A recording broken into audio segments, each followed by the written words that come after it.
Alright, round 3. We won the die roll. Play first. Good looking hand.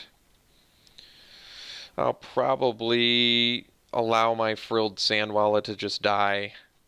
Uh,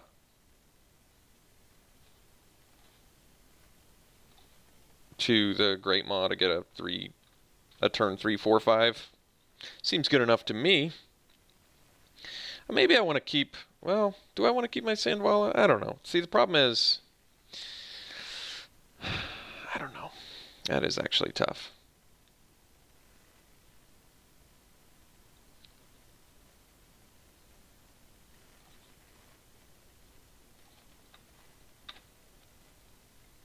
I feel like a 4-5 is relatively difficult to deal with.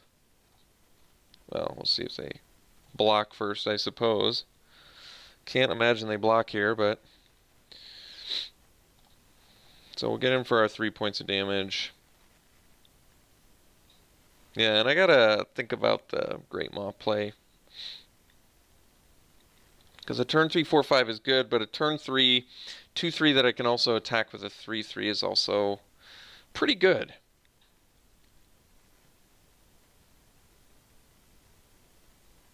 But the difference between a 4, 5 and a 2, 3 is pretty vast. I guess the real question is, what's more important to me? I feel like the 4, 5 is more important.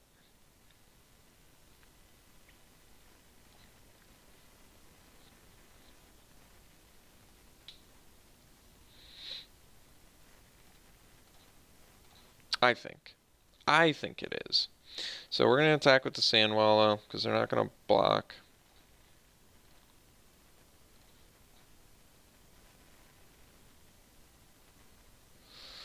And then we play the Great Maw. And we'll lose our own Sandwalla to get a 4-5.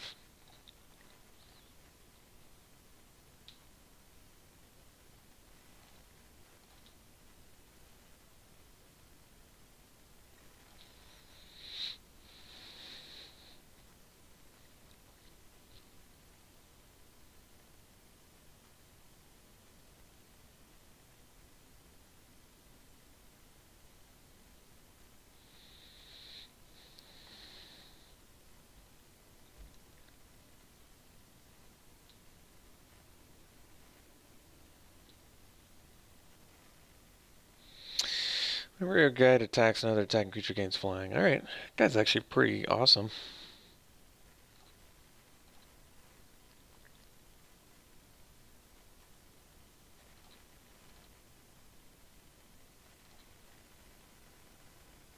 So we're playing against Omega Red-Blue Aggro. It's pretty good. Ooh. The Bantu splash is real.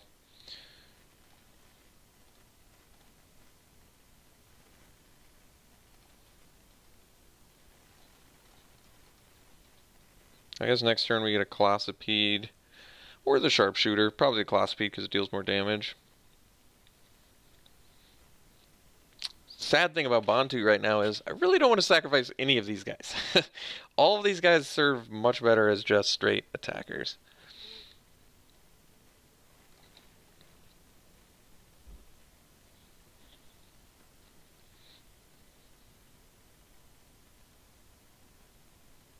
But back-to-back 5-5 into 4-4 is also pretty good.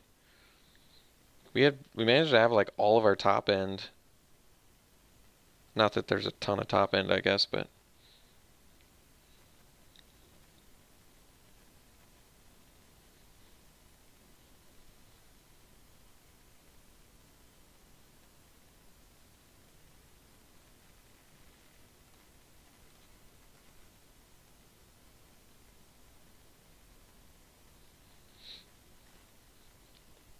all right.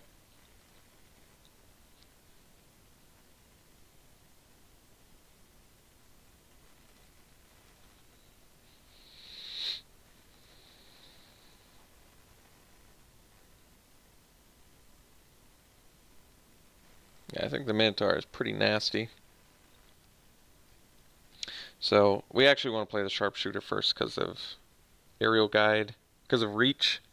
Reach coming up huge for us. Vigilance should do the same. Emberhorn, well, that's a good card.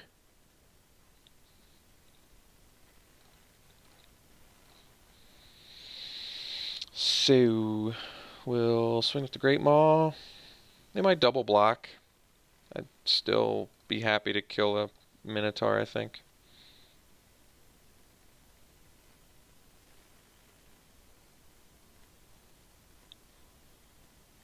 Just jumping. Play the Sharpshooter and pass.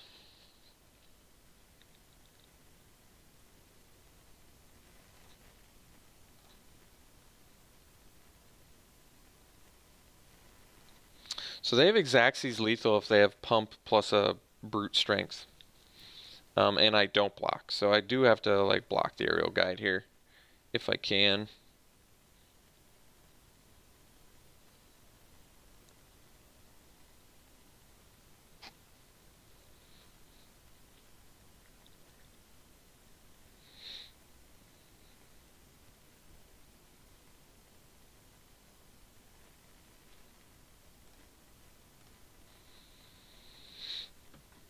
Let's see here.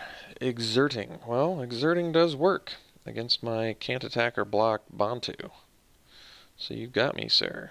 You got me real good. No plays. Alright, so that tells me that... that's so sweet. That is so nasty. The nastiness. Alright, we're going to steal you. Because I want you. I want you.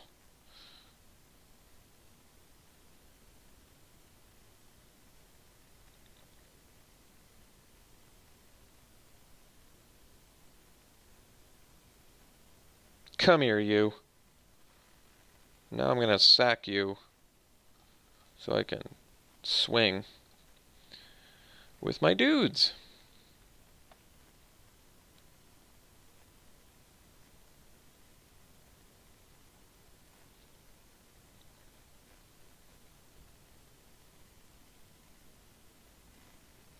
I can bottom that. And we'll smash. What do we got? Alright, you're drawing and discarding. Or bouncing a land, whatever. And we're smashing you for 12. Discarding a... oh, they just bounced the land. Okay.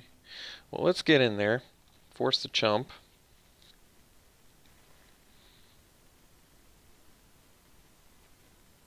No, sir, it's got menace.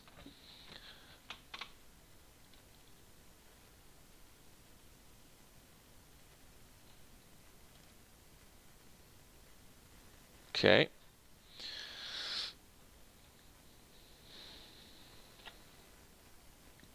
We are not untapping next turn. Important to note. There's the Brawler.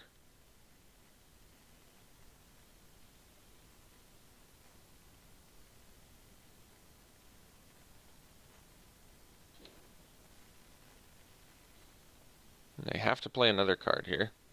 Another creature, rather.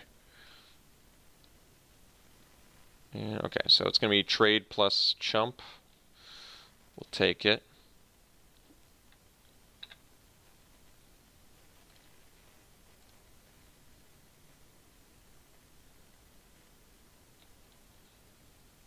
Yeah.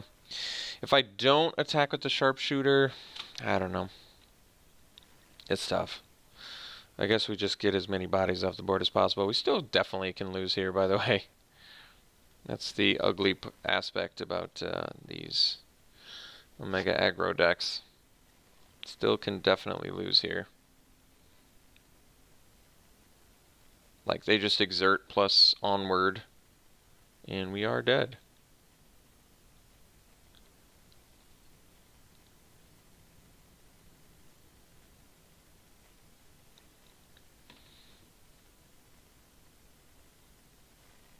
Alright, well that's a good sign. Because we're not dead to a brute strength, and our opponent only has 2 mana, might have 3. Which I guess means they still could have Onward to Victory. They could go land Onward.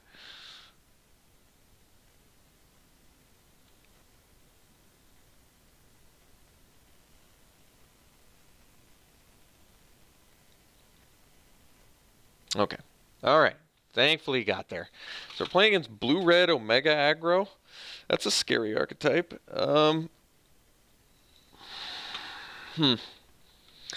Essence Scatter is actually pretty nasty against Blood Rage Brawler because it's an additional cost, right? Or am I wrong about that? It's not a when I enter the battlefield. I think it is an actual additional cost.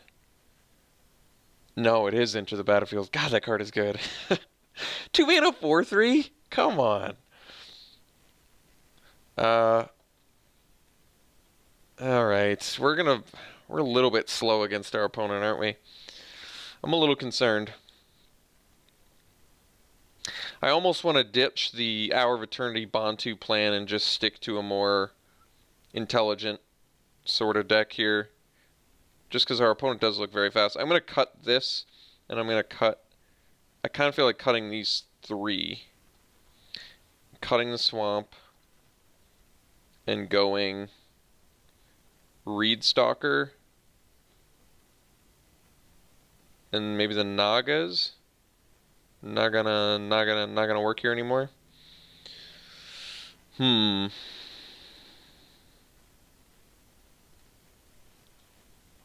these, maybe the Sandwalla too. 3 Sandwallas is a bit excessive. It's a bit excessive, but no, we need the land. That's right. So we'll add another, well, we don't need another blue, so I guess, yeah. Alright, deck, I get it. You want us to add another green. Maybe try this. This seems a little bit safer against an Omega aggro deck. No splash, plenty of creatures. Alright. We don't get our cool top end, but when your opponent's playing Blood Rage Brawlers, the Adepts, you gotta be prepared. I don't think that we need a ton of late game value. We just need to survive to the mid to late, and we should get there.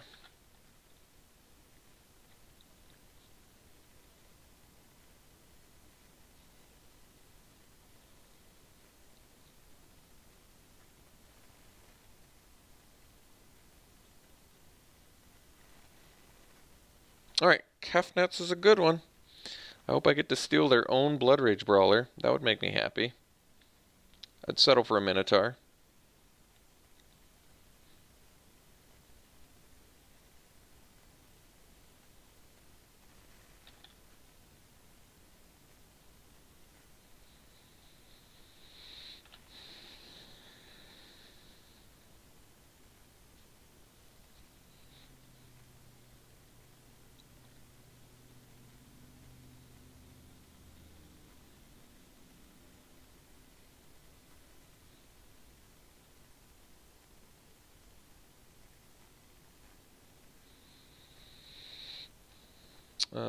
Take our medicine here.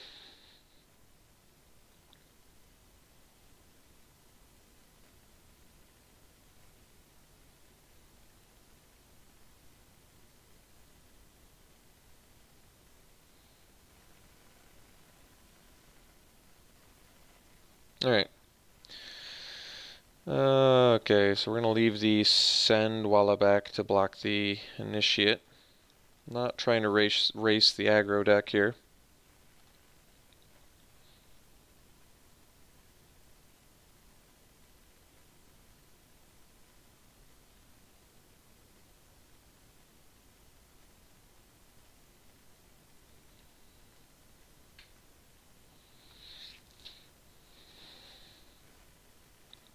Wait, that doesn't make sense. It has Menace. Are there flash 2-drop creatures? Maybe.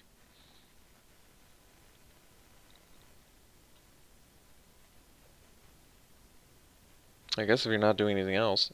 Aerial Guide? Jeez. Yeah, it's gonna be a big problem.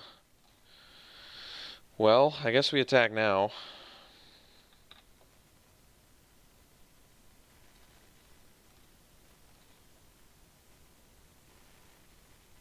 Man, just a grip full of 4-drops. What a sad, sad, sad hand this shaped up to be.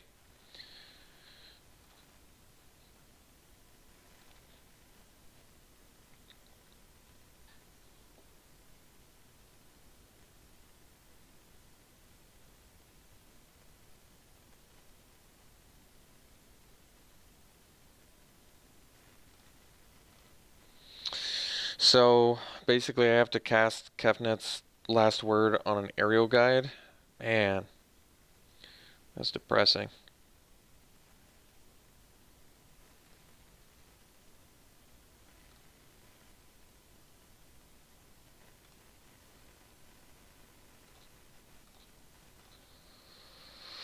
Another land? Come on. Alright. Let's take their bad creature and then pass.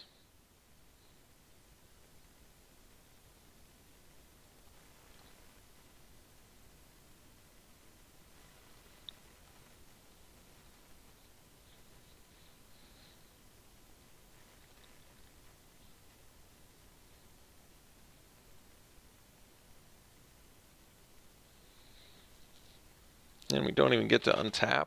Jeez. Harsh. Very, very harsh. Alright. Your dude's bigger.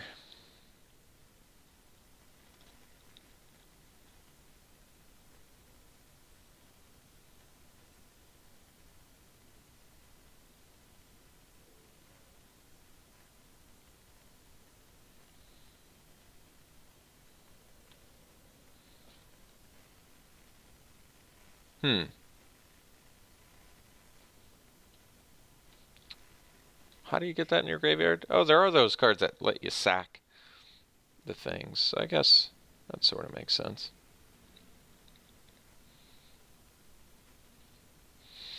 Yep. Take our medicine.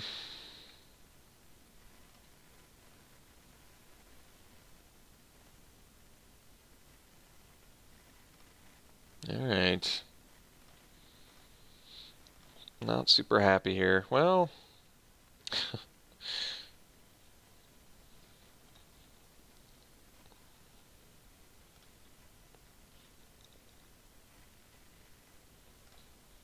I guess I might as well attack.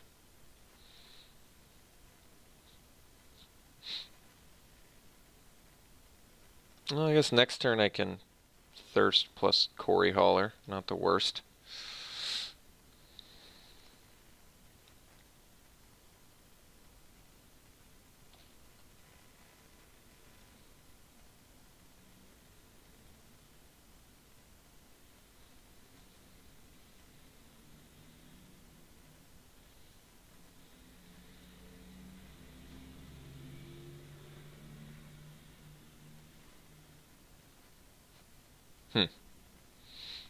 Well, okay. I guess I don't really care about that. That actually just seems odd.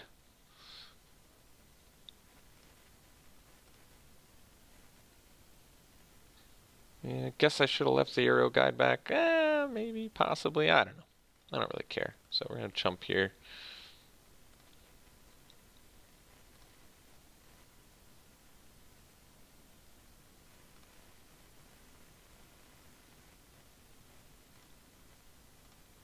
Well, okay.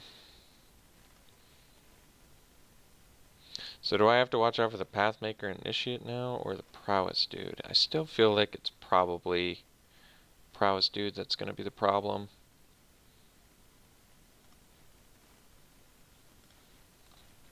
I don't know. That's actually tough. That's pretty tough. So we'll get in for 2 again, and then play the Corey Hauler and pass. I guess next turn I can go Great Maw plus Corey Hauler. It's not the worst. Because then I can actually play Great Maw first. Put a counter on the thing. And then remove a counter with the Corey Hauler. So I guess that's not horrible. Alright, we went through another one of those crazy glitches, and it, like, added the 10 minutes to our time again. So let's play our Corey Hauler here. And nothing to add or remove counters to that I see, so we'll do that, and then we'll pass.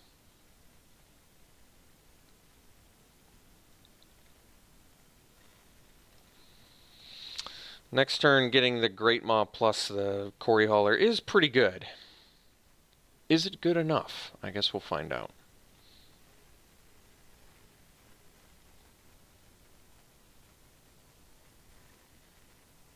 Ooh, that guy's good. That guy's real good.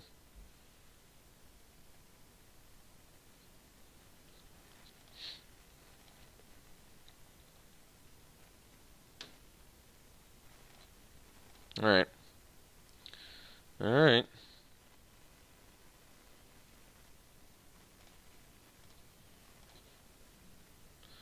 Okay.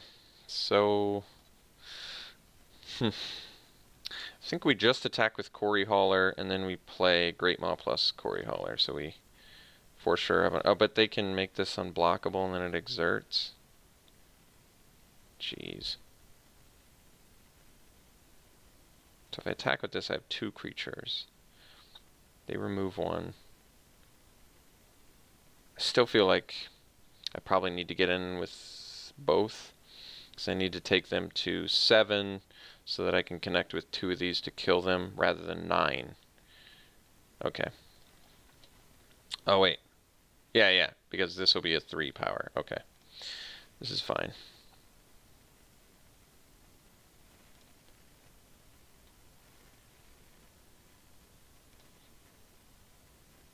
So play the Great Maw, put the counters on itself. Could actually put the counters on the Corey Hauler. Yeah, you know what? We'll do that instead. And then we'll remove 1 with the Corey Hauler.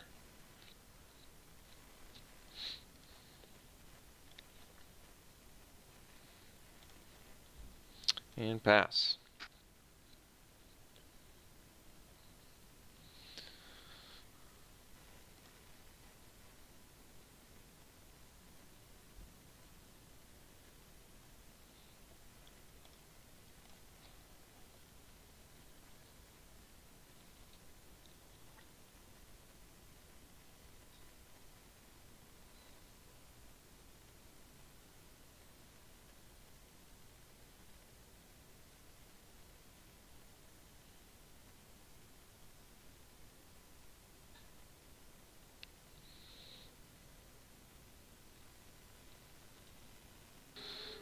Alright, well, opponent conceded, so they're done. They've had enough. We went 2-1 with this deck. We got destroyed by Nicol Bolas and Ushnat, or whatever his name is.